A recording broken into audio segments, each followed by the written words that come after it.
பண்டிகைகள் அப்படின்னாலே நம்ம எல்லாருக்குமே சந்தோஷம்தான். அதுவும் குறிப்பா தீபாவளி மாதிரி பெரிய பெரிய பண்டிகைகள்லாம் வந்ததுன்னா சந்தோஷத்துக்கு எல்லையே இல்ல. குறிப்பா பெரியவங்களை விட குழந்தைங்களுக்கு தான் பண்டிகைகள் அப்படின்னா ரொம்ப அலாதி பிரியும். அதுவும் அவங்க அதிகமா எதுக்கு ஆசைப்படுவாங்க தெரியுமா? பரிசு பொருட்கள், பலகாரங்கள், அதையும் தாண்டி சின்ன குழந்தைங்களுக்கு ரொம்ப பிடிச்ச விஷயம் பட்டாசுகள். அப்படிப்பட்ட தீபாவளி ஒரு நாள் வருது. ஆனா என்ன ஒரு விஷயம் அப்படின்னா, எல்லாருக்கும் தீபாவளி பண்டிகை அப்படிங்கிறது ஒரே மாதிரி சந்தோஷம் நிறைந்ததா இருக்கிறது கிடையாது. ஏன்னா அவங்கவங்களுடைய குடும்ப சூழல் மாறுபடுது இல்லையா? அப்படிப்பட்ட தீபாவளிய ஒரு சின்னஞ்சிறு சிறுவன் எப்படி ஏக்கத்தோட கொண்டாடுறான் அப்படிங்கிறது தான் இந்த சிறுகதை மூலியமா நாம பார்க்க போறோம். தீபாவளி பரிசு. எழுத்தாளர் திரு சுகுமாரன் அவர்கள்.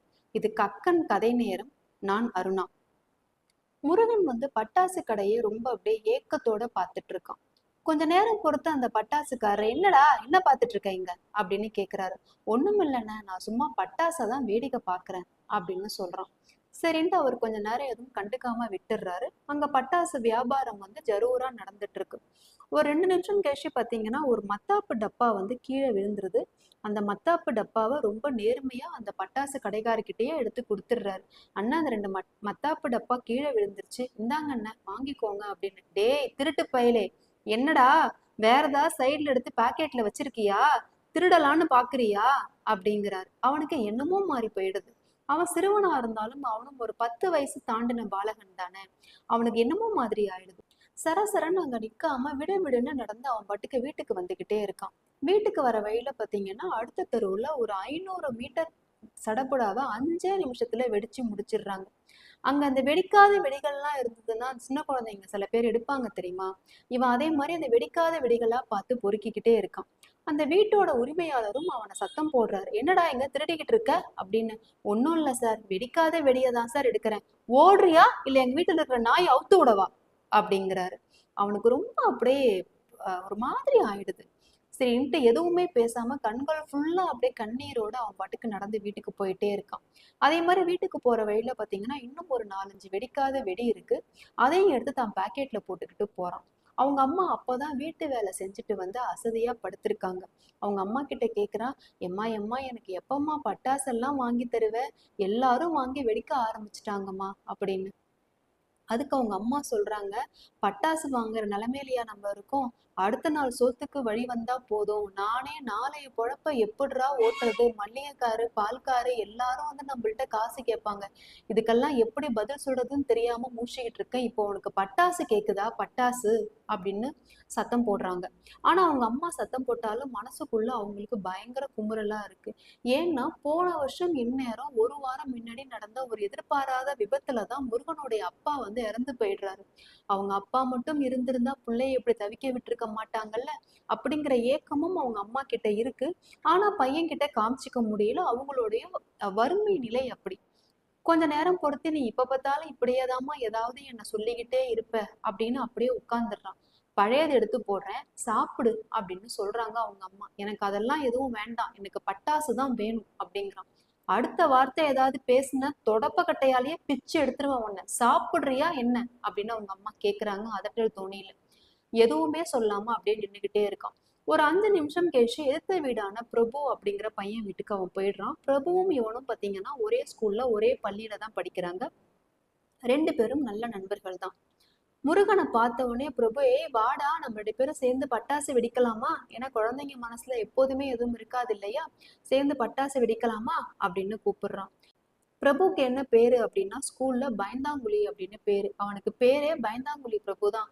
ஏய் பிரபு, நீ அணுகுண்டெல்லாம் வெடிப்பியா அப்படின்னு கேக்குறான் முருகன். டேய், நான் வெடிப்பேன்டா. டேய் சும்மா சொல்லாதடா, நீயா அணுகுண்டு வெடிப்ப? முருகன் கேட்ட உடனே பிரபுவோட ஈகோ டச் பண்ற மாதிரி ஆயிடுது. அவன் உடனே ஒரு அணுகுண்டு எடுத்துட்டு வெடிக்கிறதுக்கு போறான். ஆனா அவனுக்கு உள்ளுக்குள்ள பயங்கரமான பயம். அந்த திரியில நெருப்பு வைக்கிறதுக்கு முன்னாடியே அங்கேருந்து பயந்து அடிச்சுட்டு ஓடி வந்துடுறான். 2வது முறையும் வைக்கிறதுக்கு போறான். அதுக்கப்புறமா அவனால வெடிக்க முடியல. ஒரு ஒரு 30 வினாடி கழிச்சு அந்த வழியா ஒரு வழிபோக்கர் ஒருத்தர் போறாரு. அவரு அந்த 2 பசங்களையும் பார்த்துட்டு கேக்குறாரு, என்ன பண்ணிட்டு இருக்கீங்க நீங்க 2 பேரும் வெளில தனியா யாரும் இல்லாம அப்படின்னு கேக்குறாரு. நாங்க வெடி வெடிச்சிட்டு இருக்கோம் அப்படின்னு சொல்றான். உங்க அப்பா எங்க அப்படின்னு கேக்குறாரு பிரபு கிட்ட. எங்க அப்பா ஆபீஸ்க்கு போயிருக்காரு அப்படின்னு பிரபு சொல்றான். அணுகுண்டெல்லாம் எப்படி வெடிக்கணும் தெரியுமா? கொடுங்க, நான் வெடிச்சு காமிக்கிறேன் அப்படின்னு அங்க பக்கத்துல இருக்கிற ஒரு சாட்டையை எடுத்து அணுகுண்டு 2 3 அணுகுண்டே வெடிச்சு காமிக்கிறாரு. அந்த பசங்களுக்கு பயங்கர சந்தோஷம். அதை பார்த்துட்டே இருக்கிறாரு அவர். அதுக்கப்புறமா என்ன பண்றாருன்னா கையில ஒரு லட்டை எடுத்து 2 பசங்களுக்கு பாதி பாதியா எடுத்து கொடுக்குறாரு. முதல்ல வந்து முருகன் அதை வாங்கி சாப்பிட்டுட்டான். பிரபு வந்து வாங்க மறுத்துடுறான். உங்க அப்பாவை எனக்கு நல்லா தெரியும், நாங்க 2 பேரும் ஒரே ஆபீஸ்ல ஒன்னாதான் வேலை பார்க்கிறோம், பரவாயில்ல வாங்கிக்கோ, ஒன்னும் சொல்ல மாட்டாங்க அப்படின்னு அவர் சொல்றாரு. உடனே என்ன பண்றான், பிரபுவும் அதை வாங்கி சாப்பிட்டுறான். அந்த லட்டை சாப்பிட்டதுக்கு அப்புறமா இந்த மகுடி ஊதுனா பாம்பு வந்து அப்படியே அந்த மகுடிக்கெல்லாம் தலையாட்டும் தெரியுமா, இந்த பக்கம் அந்த பக்கம் எல்லாம் போகும்ல, அதே மாதிரி அந்த ஆளு என்ன சொன்னாலுமே 2 பேரும் கேட்டுக்கிட்டு அந்த ஆளோடையே நடந்து தெரு முனை வரைக்கும் போறாங்க. கொஞ்ச தூரம் போய் அவங்க காணாமையே போயிடுறாங்க. அடுத்த நாள் பாத்தீங்கன்னா ஊரே தீபாவளி கொண்டாடிட்டு இருக்கு. ஆனா முருகன் வீட்லயும் பிரபு வீட்லயும் ஒரே அழுக சத்தம். பிரபுவோடைய அப்பா வந்து போலீஸ் ஸ்டேஷனுக்கு போயிடுறாரு, பசங்க 2 பேரையும் காணோம் அப்படின்னு. முருகனோட அம்மாவோ ரோட்ல அப்படியே அழுது புலம்புறாங்க. உங்க அப்பா தான் என்னை விட்டுட்டு போயிட்டாரு, நீயாவது என்னை காப்பாத்துவேன்னு நினைச்சேன், நீ என்னை விட்டுட்டு போயிட்டேடா முருகா அப்படின்னு ரோட்லயே அழுது மடியிறாங்க. அதை பார்க்கவே எல்லாருக்கும் வேதனையா இருக்கு. கொஞ்ச தூரத்துல பாத்தீங்கன்னா அந்த ஊரோட எல்லையில ஒரு பாழடைஞ்ச பங்களா ஒண்ணு இருக்கு. அந்த பங்களால ஒரு 10 சின்ன பசங்களை அடைச்சு வச்சிருக்காங்க. அங்க அந்த 10 சின்ன பசங்களையும் பாதுகாத்துக்கிறதுக்காக காவலாளி மாதிரி ஒரு தடியன் ஒருத்தன் உட்கார்ந்துருக்கான். அவன் சொல்றான், டேய் எல்லாரும் அமைதியா இருங்க, அண்ணன் இப்ப வண்டி எடுத்துட்டு வர்றதுக்கு போயிருக்காரு, 10 நிமிஷத்துல வண்டி வந்துரும், நம்ம எல்லாரும் பெங்களூருக்கு போறோம், புரியுதா, எவனாவது வாயை திறந்தீங்க அடிச்சே கொண்டு போட்டுருவேன் எல்லாரையும் அப்படின்னு அவன் மிரட்டுறான். இந்த பசங்களுக்கு என்ன செய்யறதுன்னே புரியல. பிரபுவுக்கு அழுது அழுது சக்தியே இல்லை, அவனுக்கு வார்த்தையில அவனுடைய அழுகையில இருந்து ஒரு சப்தமே வரமாட்டேங்குது.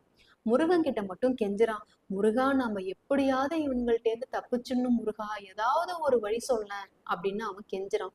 அவன் என்ன பண்ணான், அந்த அடியாள் இருக்கான் இல்லையா, பீடி குடிச்சிட்டு அந்த பீடியை அணைக்காம அவன் அப்படியே போட்டுட்டு அவசர அவசரமா அவன் கழிப்பறைக்கு போறான்.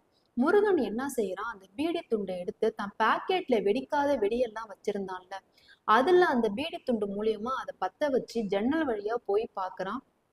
அந்த நேரம் பார்த்து அந்த ஊரோடைய காவல் ஆய்வாளர், அந்த போலீஸ் இன்ஸ்பெக்டர் அந்த வழியா போயிட்டு இருக்காரு. கரெக்டா குறிப்பாத்து அவர் வண்டிக்கு நேரா அந்த வெடியை தூக்கி போடுறான். அவருக்கு டக்குன்னு கோபம் வந்துருச்சு, நம்ம ஒரு போலீஸ்காரு நம்ம மேலேயே யாருடா வெடியை தூக்கி போடுறது அப்படின்னு. இன்னொரு வெடியையும் என்ன செய்யறான், அதே மாதிரியே அந்த பீடியோடைய நெருப்புல பத்த வச்சு அது வழியா தூக்கி போடுறான். அவருக்கு தெரிஞ்சிடுச்சு இந்த ஜன்னல்ல இருந்து இங்கேருந்து தான் யாரோ வெடியை போடுறாங்க அப்படின்னு. அங்கேருந்து வந்து கதவை திறந்து பார்த்தா இந்த 10 பிள்ளைங்களும் இந்த இடத்துல வந்துட்டு இப்படி அகப்பட்டுட்டு இருக்காங்க. கட்டி வச்சிருக்கான் இந்த தடியை. அதுக்கப்புறம் என்ன, போலீஸ்கார் நம்ம சொல்லவா வேணும், என்ன கொடுக்கணுமோ அதை முறைப்படி அந்த தடியனுக்கு கொடுத்து இந்த 10 குழந்தைங்களையும் காப்பாத்தி கொண்டு வந்து அவங்கவுங்க பெற்றோர்கிட்ட ஒப்படைச்சிடுறாங்க. அடுத்த நாள் காலம்பர யாரெல்லாம் அவனுக்கு வெடி கொடுக்க மறுத்தாங்களோ அவங்க அத்தனை பேருமே, அந்த பட்டாசு கடைக்காரர் முதற்கொண்டு அந்த வீட்டோட உரிமையாளர் முதற்கொண்டு, முருகன் மூலியமா தான் இத்தனை குழந்தைகளையும் காப்பாத்தப்பட்டாங்க அப்படிங்கிற செய்தி தெரிஞ்சுக்கிட்டு அவனுக்கு நிறைய பட்டாசு, பரிசு பொருட்கள், புத்தாடை எல்லாத்தையும் கொண்டு வந்து அவன்கிட்ட கொடுத்தாங்க. அத்தனை குழந்தைங்களுக்கும் அன்னைக்கு முருகன் தான் தெய்வமா இருந்து அத்தனை குழந்தைங்களையும் காப்பாத்தினான். நிறைய பெற்றோர்கள்லாம் நீதான் அன்னைக்கு கடவுளா இருந்து என் குழந்தைங்க எல்லாம் காப்பாத்துன அப்படின்னு முருகனோட கால்லயே வந்து விழுந்துட்டாங்க. முருகனுடைய அம்மாவுக்கு இதெல்லாம் பாக்குறதுக்கு பூரிப்பா இருந்தது. உங்க அப்பா மட்டும் உயிரோட இருந்திருந்தா உன்னை நினைச்சு ரொம்ப மெச்சு போயிருந்திருப்பாரு என் கண்ணே அப்படின்னு சொல்லி கட்டி பிடிச்சு முத்தம் கொடுத்தாங்க. அன்னைக்குதான் முருகன் உண்மையான தீபாவளியை கொண்டாடினான். அவன் மனசுல 1000 மத்தாப்புகள் பூத்தா மாதிரி இருந்தது.